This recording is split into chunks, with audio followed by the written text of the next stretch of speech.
Bem-vindos a esta nossa conversa sobre um ponto fundamental do direito tributário aqui no Brasil. Olá?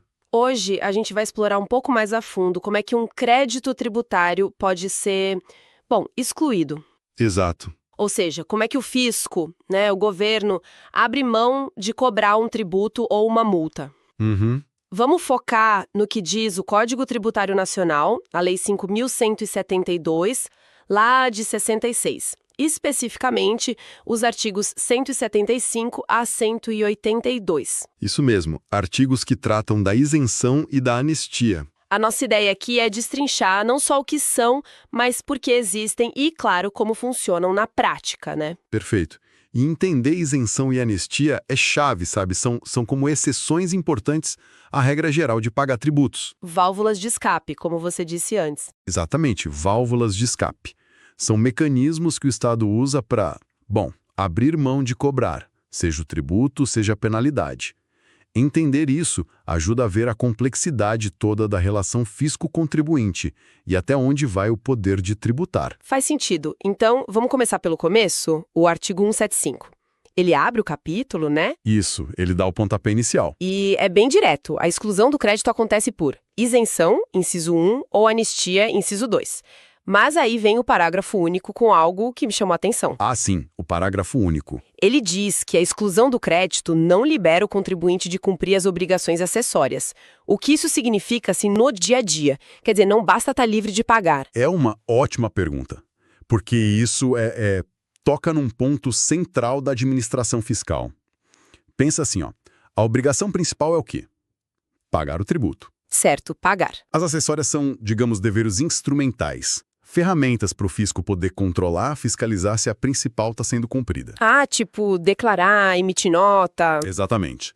Emitir nota fiscal, entregar declaração de imposto de renda, manter os livros contábeis, fiscais, tudo em ordem. Entendi. Então, o parágrafo único do 175 diz: mesmo que uma lei te dispense de pagar o tributo, que é a isenção, ou perdoe uma multa, que é a anistia, a necessidade de controle pode continuar. Imagina, sei lá, uma empresa que tem isenção de IPI para vender certo produto. Ela não paga o IPI, ok, mas muito provavelmente ela ainda vai ter que emitir a nota fiscal direitinho, indicando lá que é isento, sabe? E registrar isso nos livros dela. Entendi. É como ter um ingresso grátis para uma festa, mas ainda ter que mostrar o convite na porta e seguir as regras lá dentro e... Perfeito, é isso. Você não paga o ingresso, obrigação principal, mas tem que apresentar o passe, seguir as regras que são as acessórias. Para garantir a organização, o controle, é essencial para a transparência do sistema todo. Ficou claro. A burocracia de controle continua, mesmo sem o pagamento direto, faz sentido para a fiscalização. Bom, agora vamos mergulhar na primeira forma, a isenção. Artigos 176 a 179. Vamos lá. O 176 já começa forte. Isenção sempre decorre de lei. E não é qualquer lei, né? Tem que ser específica. Detalhar condições, tributos, prazo. Isso parece reforçar muito aquela ideia de que benefício fiscal não pode ser na base da caneta, assim. Com certeza. É a mais pura aplicação do princípio da estrita legalidade em matéria tributária, mas agora voltada para os benefícios.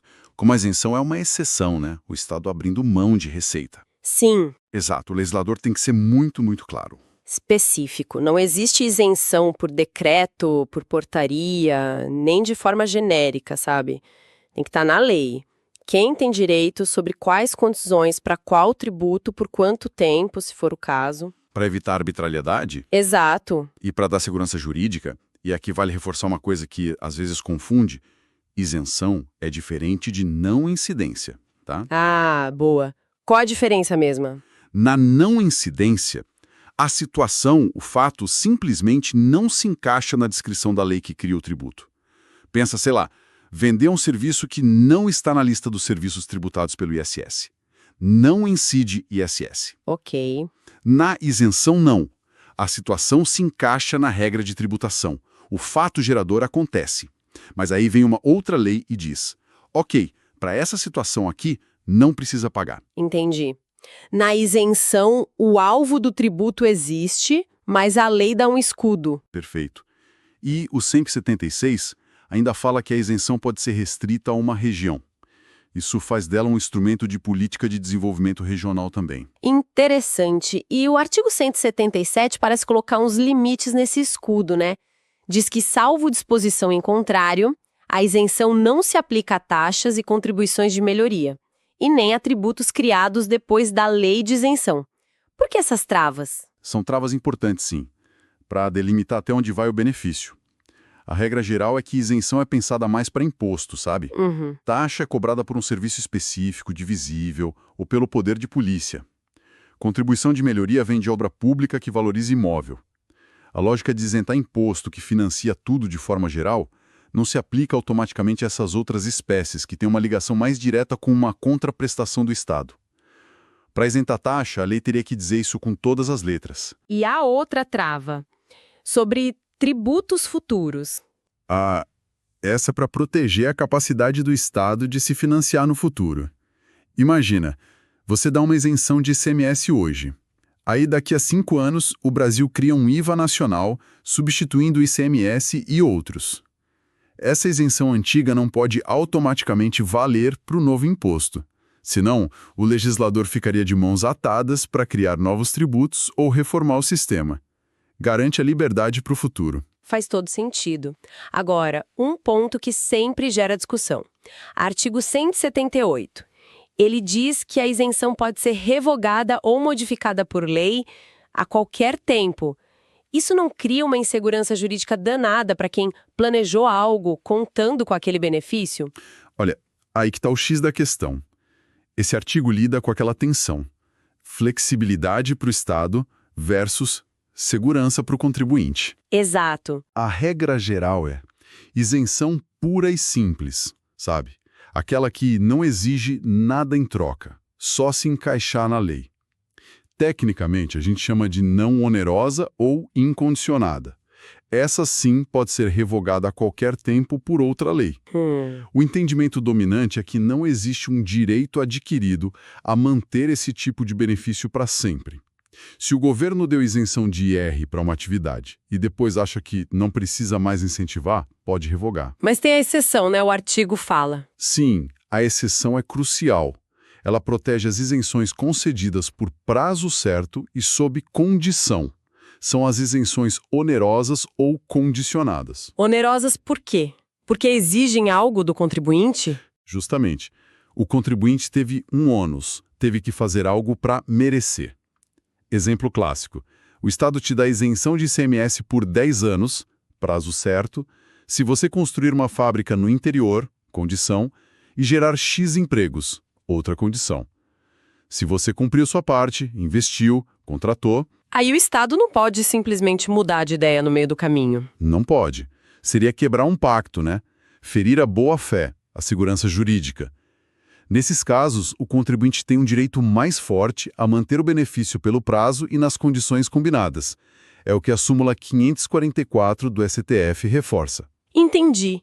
E mesmo quando a revogação é possível para essas isenções mais simples, tem alguma regra? Tem.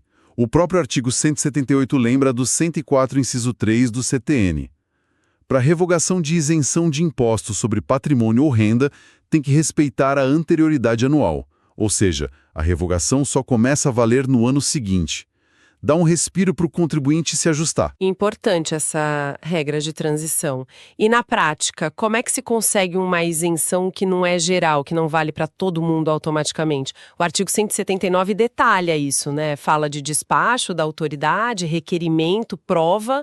Parece mais burocrático. Ele trata das isenções que precisam de uma análise caso a caso. As chamadas não autoaplicáveis. O contribuinte tem que ir atrás. Tomar a iniciativa. Isso, fazer um requerimento formal para o fisco e, ponto-chave, provar que preenche todos os requisitos da lei de isenção. O ônus da prova é dele. E aí a autoridade analisa. Analisa. Se estiver tudo ok, ela emite um despacho, um ato administrativo, reconhecendo o direito à isenção. E o parágrafo 1º fala em renovação periódica para tributos lançados por período certo, tipo IPTU, IPVA. Exato. Faz todo sentido. A administração precisa checar de tempos em tempos se as condições que deram origem à isenção ainda existem, a situação pode mudar, né? Alguém que tinha isenção por doença pode se curar, por exemplo. E o parágrafo 2º diz que o despacho não gera direito adquirido e remete ao artigo 155. O que isso significa? Significa que esse reconhecimento individual não é uma garantia absoluta e eterna. O artigo 155 trata da revogação da moratória individual, que é outro tipo de benefício fiscal. Ao fazer essa remissão, o CTN está dizendo, olha, se depois ficar provado que o contribuinte não cumpria as condições, ou mentiu para conseguir a isenção, ou deixou de cumprir algo exigido, a autoridade pode voltar atrás e revogar o benefício. Ah, então tem um mecanismo de controle posterior. Sim, protege o interesse público contra a manutenção de isenções que se tornaram indevidas. Entendido. O sistema tenta ser equilibrado, concedendo, mas também controlando. Bom, vamos mudar de faixa agora e falar da segunda forma de exclusão, a anistia. Artigos 180 a 182. Anistia. Outra figura importante. O artigo 180 já marca grande diferença, né? Diz que a anistia abrange infrações cometidas antes da vigência da lei que a concede. Então, o foco é no passado e na penalidade, não no tributo que não foi pago. Perfeito. Essa é a distinção fundamental que a gente já comentou. Isenção olha para frente, para o tributo. Anistia olha para trás, para a penalidade, para a multa, por algo que já aconteceu. Certo. E, importante, a regra geral é que a anistia perdoa a multa, mas não o tributo devido. O objetivo é mais incentivar a regularização, perdoando a sanção. Mas o artigo 180 já vem com umas barreiras bem fortes, umas exceções. Não se aplica a atos qualificados como crime ou contravenção, nem aos praticados com dolo, fraude ou simulação. Por que isso? Essas exceções são a linha vermelha do legislador. São cruciais. A ideia é, o Estado pode até perdoar erros, esquecimentos, dificuldades que levaram a uma infração, mas não pode usar a anistia para passar a mão na cabeça de quem agiu com má-fé qualificada. Dolo, fraude e simulação. Isso. Dolo é a intenção de lesar. Fraude é o engano. Simulação é criar uma aparência para esconder a realidade. E também não vale para atos que já são ilícitos mais graves, tipo crime tributário ou o conluio, que é aquele acordo entre pessoas para fraudar o fisco. Anistiar isso seria um péssimo sinal, né? Seria um desastre. Um incentivo à desonestidade. O Estado busca um equilíbrio. Dá uma chance de recomeçar para quem errou, mas não para quem agiu de forma deliberadamente grave e ilícita. Faz total sentido. E assim como a isenção, a anistia também pode ser geral ou limitada. É o que diz o artigo 181. Exato. Pode ser para todo mundo que se enquadre, ou pode ter restrições. E as limitações listadas são interessantes. Pode ser só para um tipo de tributo. Sim, tipo, anistia só para multas de ICMS. Ou só para penalidades abaixo de um certo valor. Muito comum para limpar a base de débitos pequenos, cuja cobrança às vezes sai mais cara que o próprio débito. Pode ser só numa região específica. Para atender talvez a uma calamidade pública ou crise econômica naquela área. Ou, e essa eu acho que a gente vê bastante, condicionada ao pagamento do tributo devido dentro de um prazo. Essa a da linha D é super utilizada. São os famosos refis, programas de parcelamento especial. O Estado fala, olha, se você pagar o principal que deve, à vista ou parcelado até tal data, eu te dou um desconto enorme na multa e nos juros, ou até perdoa tudo. É uma estratégia para arrecadar o principal, abrindo mão dos acessórios. Claramente. Prioriza a entrada de dinheiro do tributo em si. E aí o efeito prático fica muito parecido com o da remissão, que é outra figura. Remissão é perdão da dívida, né? Extingue o crédito. Isso, remissão extingue o crédito, perdoa a dívida, seja principal ou multa. A anistia condicionada, tecnicamente, exclui a penalidade, se a condição, pagar o principal, for cumprida. A natureza jurídica é diferente, mas o resultado final para o bolso do contribuinte pode ser bem similar nesses casos. Entendi a nuance. E para fechar o ciclo da anistia, o artigo 182, ele parece repetir a lógica do 179 da isenção, né? Quando a anistia não é geral, depende também de despacho da autoridade, requerimento prova. Exatamente a mesma lógica. O que mostra uma coerência do Código Tributário, né? Sim. Se o benefício fiscal isenção ou anistia. Não é para todos de forma automática. Se precisa de análise individual, o caminho é parecido. O contribuinte pede, prova que tem direito, a autoridade analisa e decide por despacho. E o parágrafo único repete a história: despacho não gera direito adquirido, remetendo de novo ao 155. É o mesmo racional da isenção. O mesmíssimo racional. O despacho que concede a anistia individualmente também não é um cheque em branco eterno. Se depois se descobre que as condições não eram cumpridas, ou houve fraude, ou uma condição posterior deixou de ser atendida, A autoridade pode revogar. pode e deve, para garantir que a anistia cumpra seu papel, que é perdoar infrações passadas dentro de certos limites, sem virar um escudo permanente para situações indevidas. Ok, então vamos tentar amarrar as ideias principais. Vimos que a exclusão do crédito tributário é quando o fisco abre mão da cobrança. As duas formas que o CTN traz são a isenção e a anistia. A isenção foca no tributo em si, normalmente para o futuro, e precisa sempre de lei específica e pode ser revogada, a não ser que seja aquela especial com prazo certo e condição. Correto. Já a anistia foca na penalidade, na multa, por algo que aconteceu no passado. Também precisa de lei e tem aquelas travas importantes contra dolo, fraude e crime. Isso não pode premiar a má-fé. Ambas podem ser gerais, valendo para todos, ou limitadas, precisando de um processo individual com requerimento e prova. Perfeito. E um ponto muito importante: nenhuma delas, como regra, tira a obrigação de cumprir os deveres acessórios, como declarar, emitir documentos, etc. O controle continua. Exatamente. Ótima síntese. Cobrimos bem os artigos 175 a 182? Cobrimos sim. E, talvez, para a gente fechar, fica uma reflexão, né? Considerando tudo isso, Manda.